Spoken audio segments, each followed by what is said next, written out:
নমস্কার বন্ধুরা, বঙ্গজয়তে তোমাদের স্বাগত জানাই। আজকে দলবদলের খবর নিয়ে চলে এসেছি আরও একবার। সব খবর তোমাদেরকে দেবো, তার আগে আমার চ্যানেলকে অবশ্যই তোমরা বেশি করে লাইক, শেয়ার, কমেন্ট করো। আর চ্যানেলে যারা নতুন এসছো তারা সাবস্ক্রাইব করে বেল বাটনটা অন করে দাও, যাতে ফুটবলের রোজকার মতন সব নোটিফিকেশান তোমরা পেতে থাকো।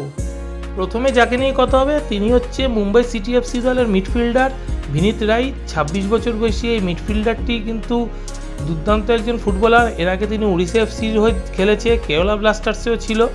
তো এই ফুটবলারটিকে নেওয়ার জন্য কিন্তু এই মুহূর্তে ঝাঁপিয়েছে ইস্টবেঙ্গল, এবং ইস্টবেঙ্গল কিন্তু ভিনীত রায়ের এজেন্টের সাথে কথাবার্তা শুরু করেছে। মাঝখানে ইস্টবেঙ্গলের সাথে ভিনীত রায়ের কথা হচ্ছিল, কিন্তু সেই কথাটা মাঝপথেই ভেস্তে গেছিলো। আবার নতুন করে একটা সম্ভাবনা দেখা দিয়েছে, এবং ইস্টবেঙ্গল ভিনীত রায়কে 2 বছরের জন্য চায়। এছাড়া ভিনীত রায়ের পেছনে কিন্তু কেরালা ব্লাস্টার্সও পড়ে আছে। কেরালা ব্লাস্টার্সও ভিনীত রায়কে নেওয়ার ব্যাপারে আগ্রহ প্রকাশ করেছে। এখন দেখা যাক ইস্টবেঙ্গল না কেরালা ব্লাস্টার্স কোন দল ভিনীত রায়কে নিজেদের জালে তুলতে পারে, সেটা কিন্তু 2-1 দিনের মধ্যেই পরিষ্কার হয়ে যাবে। এরপর যে ফুটবলারটির কথা হবে তিনি হচ্ছে অ্যালেক্স সাজি। অ্যালেক্স সাজিকে নিয়ে কিন্তু কয়েকদিন ধরেই কথা হচ্ছে, এবং আমিও বলেছি কয়েকদিন ধরে যে অ্যালেক্স সাজির ইস্টবেঙ্গলে আসার একটা সম্ভাবনা দেখা দিয়েছে। 23 বছর বয়সী এই কেরলিয়ান ফুটবলারটি কিন্তু এই মুহূর্তে হায়দ্রাবাদ এফসির সাথে চুক্তিবদ্ধ, 2025 অবধি চুক্তি আছে। এর আগেও তিনি আই লিগ চ্যাম্পিয়ন হয়েছেন গোকুলামের হয়ে।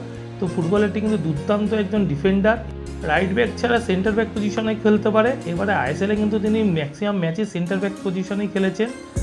ইস্টবেঙ্গলকে অ্যালেক্স সাজিকে নিতে হলে কিন্তু ট্রান্সফার ফি দিয়ে নিতে হবে, এবং সেটা নিয়ে কিন্তু একটা দর কষাকষি চলছে হায়দ্রাবাদ এফসির সাথে।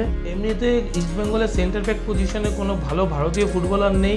চুংমুঙ্গা কিন্তু গত মৌসুমে খুব একটা ভালো খেলতে পারেনি। তো অ্যালেক্স সাজির উপর কিন্তু অনেকটা ভরসা, এবং ইস্টবেঙ্গল যদি অ্যালেক্স সাজিকে সই করাতে পারে তাহলে ইস্টবেঙ্গলের ডিফেন্স লাইন অনেকটাই দাঁড়িয়ে যাবে।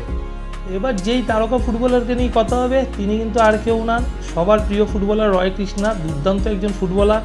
এই ফিজিয়ান স্ট্রাইকার অনেকদিন ধরেই ভারতীয় ফুটবল সার্কিটে খেলছে। এটিকে মোহনবাগান, বেঙ্গালুরু এফসি ছাড়া উড়িষ্যা এফসির হয়েও খেলেছে। তো এই ফুটবলারটি কিন্তু সামনের মরশুমের জন্য কলকাতায় খেলতে চাইছে, এবং তিনি নিজেই সেটা জানিয়েছে।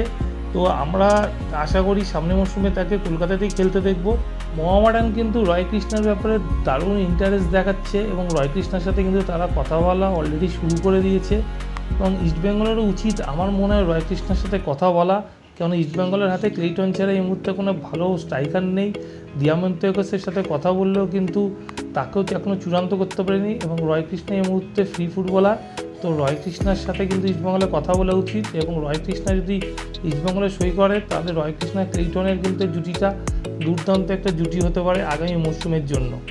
ইস্টবেঙ্গলের কাছে রয় কৃষ্ণার বয়সটা কিন্তু একটা ফ্যাক্টরে দাঁড়িয়েছে, সেই জন্য ইস্টবেঙ্গল কিন্তু ধীরে চলো নীতি নিয়েছে রয় কৃষ্ণার ব্যাপারে। তবে আমার মতে বলে যদি ভালো কোনো স্ট্রাইকার না পাওয়া যায় রয় কৃষ্ণাকে ইস্টবেঙ্গলে সই করিয়ে নেওয়া উচিত। তোমাদের কি মত, তোমরা কিন্তু সেটা আমাকে অবশ্যই কমেন্ট বক্সে জানিও যে রয় কৃষ্ণাকে নেওয়া উচিত কি উচিত না ইস্টবেঙ্গলে। এখনকার মতন এই পর্যন্ত। নতুন খবর নিয়ে আবার তোমাদের সাথে দেখা হবে। এখনকার মতন গুড বাই।